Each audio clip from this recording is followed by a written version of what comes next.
ಕರ್ನಾಟಕ ರಾಜ್ಯದಲ್ಲಿ ಸತತವಾಗಿ ಕಳೆದ 2 ವರ್ಷಗಳಿಂದ ಅತಿವೃಷ್ಟಿಯಾಗಿ 31 ಜಿಲ್ಲೆಗಳಲ್ಲಿ ಈಗಾಗಲೇ 18 ರಿಂದ 19 ಜಿಲ್ಲೆಗಳು ಸಂಪೂರ್ಣವಾಗಿ ಅತಿವೃಷ್ಟಿಯ ಮಳೆಯಿಂದಾಗಿ ಉಳ್ಳಾಗಡ್ಡಿ, ಮೆಕ್ಕೆಜೋಳ ಎಲ್ಲ ಸಂಪೂರ್ಣವಾಗಿ ತೊಗರಿಯಿಂದ ಹಿಡಿದು ಎಲ್ಲ ಬೆಳೆಗಳು ಸರ್ವನಾಶ ಆಗಿರ್ತಕ್ಕಂಥದ್ದು ಕಣ್ಣಿಗೆ ಕಾಣ್ತಾ ಇದೀವಿ.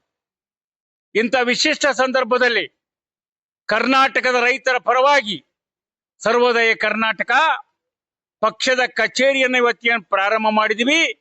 ಇವತ್ತೊಂದು ಸಂಕಲ್ಪ ಮಾಡ್ತಾ ಇದೀವಿ, ರೈತರ ಸಂಪೂರ್ಣ ಸಾಲವನ್ನ ಮನ್ನಾ ಮಾಡ್ಬೇಕು. ಕೇಂದ್ರ ಸರ್ಕಾರದ ನರೇಂದ್ರ ಮೋದಿ ಅವರೇ ಗಮನಿಸ್ರಿ, ಭಾರತ ದೇಶದ 72,000 ಕೋಟಿ ಸಾಲವನ್ನ ಮನ್ನಾ ಮಾಡಿರ್ತಕ್ಕಂಥ ಮನಮೋಹನ್ ಸಿಂಗ್ ಸರ್ಕಾರದ ನಂತರ ಯಾವುದೇ ರೈತರ ರಕ್ಷಣೆಗೆ ನೀವು ಬಂದಿಲ್ಲ.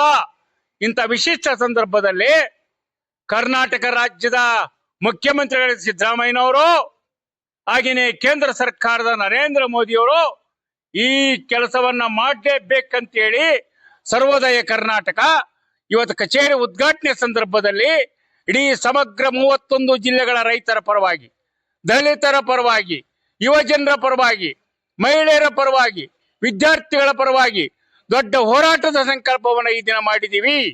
ಆ ಕಾರಣಕ್ಕೆ ಈ ಕೇಂದ್ರ ಕಚೇರಿ ಅತ್ಯಂತ ಉತ್ಕೃಷ್ಟವಾಗಿ ಕೆಲಸ ಮಾಡಲಿಕ್ಕೆ ಬೆಂಗಳೂರು ನಗರದಲ್ಲಿ 100 ಜನ ಯುವಕರು ಇವತ್ತು ಆಕರ್ಷಿತರಾಗಿದ್ದಾರೆ. ಇವತ್ತು 100 ಜನ ಯುವಕರು ಭಾಗವಹಿಸಿದ್ದಾರೆ. ಅಷ್ಟು ಮಾತ್ರ ನಿಲ್ಲೋದಿಲ್ಲ, ಮುಂದೆ ನೀವು ಈ ಕೆಲಸವನ್ನ ಮಾಡದಿದ್ರೆ ರಾಜಕೀಯವಾಗಿ ತಕ್ಕ ಉತ್ತರವನ್ನ ಸರ್ವೋದಯ ಕರ್ನಾಟಕ ಕೊಡುತ್ತೆ ಅಂತಕ್ಕಂಥ ಮಾತನ್ನ ಈ ಸಂದರ್ಭದಲ್ಲಿ ತಿಳಿಸ್ತಾ ಇದ್ದೀವಿ. ಕರ್ನಾಟಕ ರಾಜ್ಯ ರೈತ